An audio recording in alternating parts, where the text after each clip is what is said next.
Benvenuti, Namaste.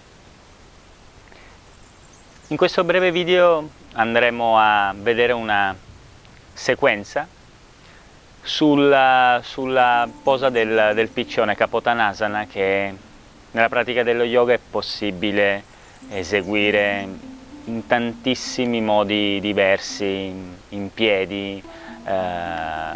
Ci sono delle pose che richiedono quindi mobilità delle anche, equilibrio al contempo.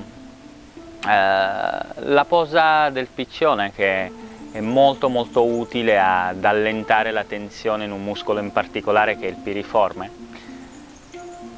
sarebbe bene inserirla in qualsiasi pratica, in ogni pratica di yoga, perché questo muscolo è molto importante. Attraverso questo passa il nervo sciatico, che sicuramente tutti conosciamo per essere un nervo che facilmente tende ad infiammarsi, e spesso quando appunto il muscolo piriforme, questo muscolo che fa parte dei muscoli rotatori esterni dell'anca, tende a ipertrofizzarsi o rimane contratto, va a comprimere proprio il nervo, e anche se non abbiamo problemi rilevanti alla schiena, possiamo come dire, avere quello stesso fastidio, quella stessa dolenzia alla gamba che si manifesta quando c'è un problema alla colonna vertebrale.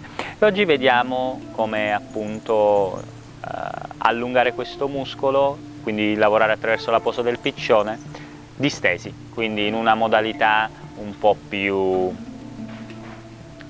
come dire, leggera. Iniziamo. Ci distendiamo,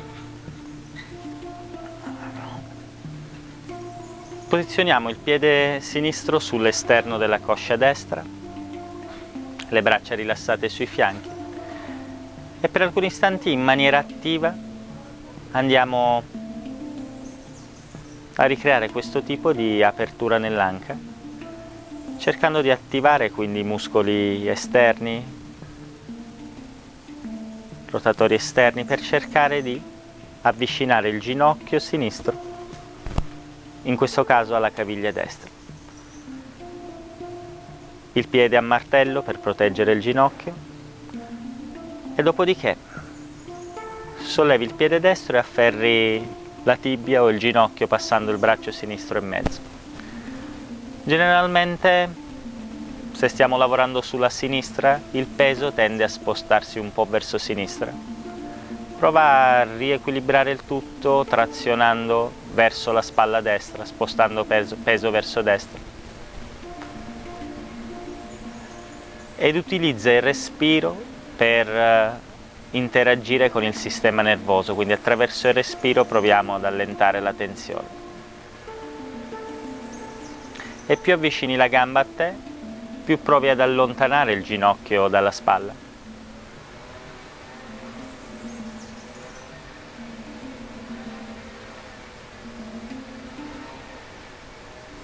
Poi inserisci il braccio all'interno, avvolgi con il braccio destro il taglio del piede e distendi la gamba destra.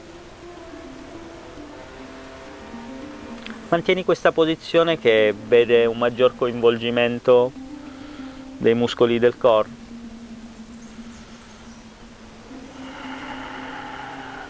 Ed è un modo per esplorare, per creare nuove possibilità. Da qui poi poggia il piede destro, rimani lì, o se puoi, se senti che l'anca rilascia tensione, poggia la testa.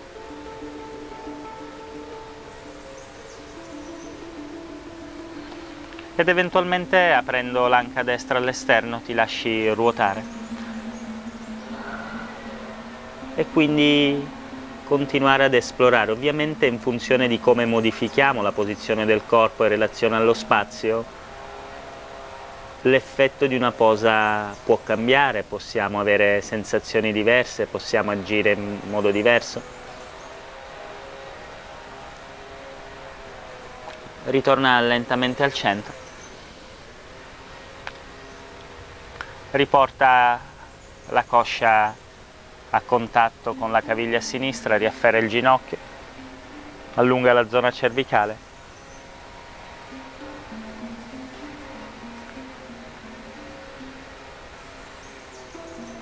rilascia lentamente, scuoti le gambe e ovviamente ripeti la sequenza dal lato opposto. Bene, è tutto. Mille grazie, spero questa breve pillola possa esservi stata d'aiuto, e una sequenza del genere ripetuta ogni giorno ti toglie solo 5 minuti, ma è estremamente efficace per migliorare la mobilità delle anche e liberare la schiena e la zona lombare. Namaste.